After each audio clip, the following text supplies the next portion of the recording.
Hello everyone, what is up? Nubby here, back with another Honkai Star Rail video, and in today's video I want to talk about Honkai Star Rail's version 3.4 Fate Stay Night collaboration. And right off the bat, even with all of the negative things I have heard about the Fate collaboration story regarding the lack of English voice acting and the heavy reusing of in-game assets, I honestly still really enjoyed the Fate collaboration. And please, before you disregard this video and call me a dumbass or a hoyo shill, which you are more than welcome to do so down in the comments below, please hear me out, because in this video I'm going to talk about why I personally enjoyed the Fate Stay Night collaboration, and I'll also discuss some of the issues that might have caused other players in the community to feel a little differently about the Fate collaboration.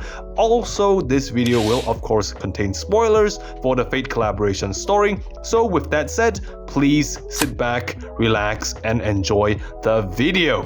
For me, I feel the biggest reason why I enjoyed the Fate collaboration story so much was that I never really saw it as a Fate Stay Night story to begin with, and I saw it as more of a Honkai Star Rail story instead, with just some Fate Stay Night characters involved. Let me explain further.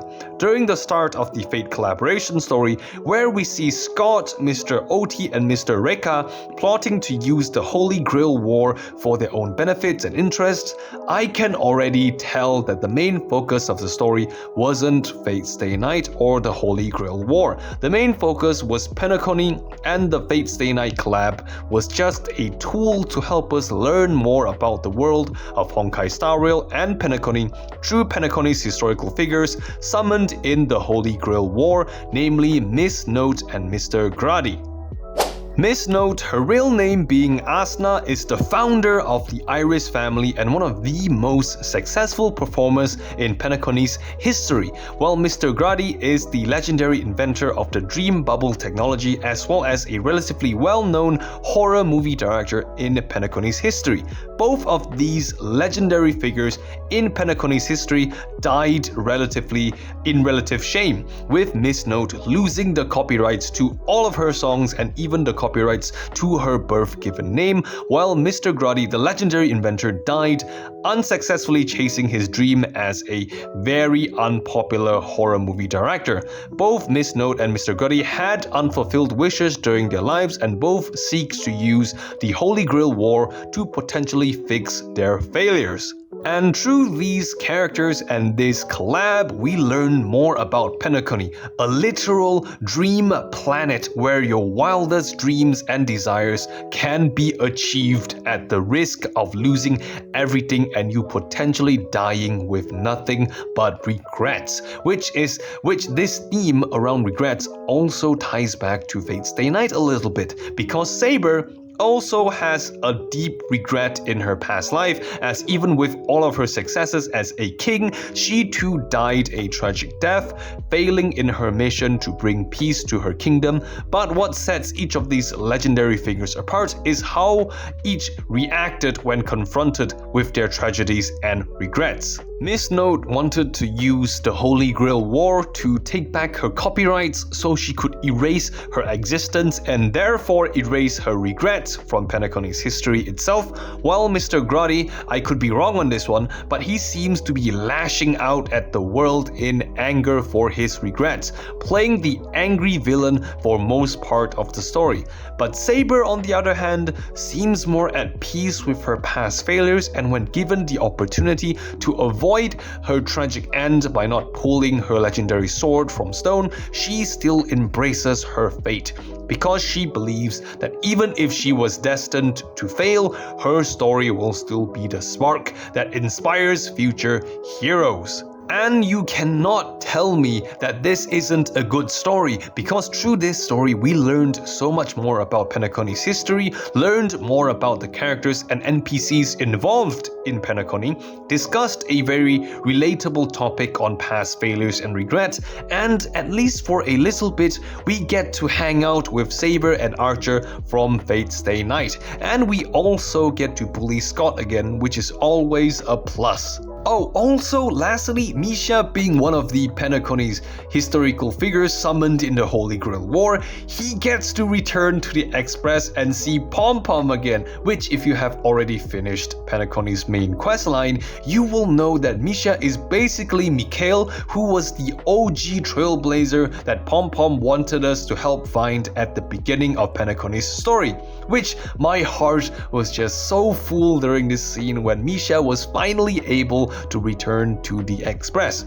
Also, one more bonus point about this collab is that we actually got Archer, one of the current strongest single target damage dealers in-game, completely for free just by logging in during version 3.4. So again, honestly, I feel this Fate collaboration event was pretty good overall, as we got a good story, a really strong event limited character for free, and we also got an additional Holy Grail War combat event for more potential rewards.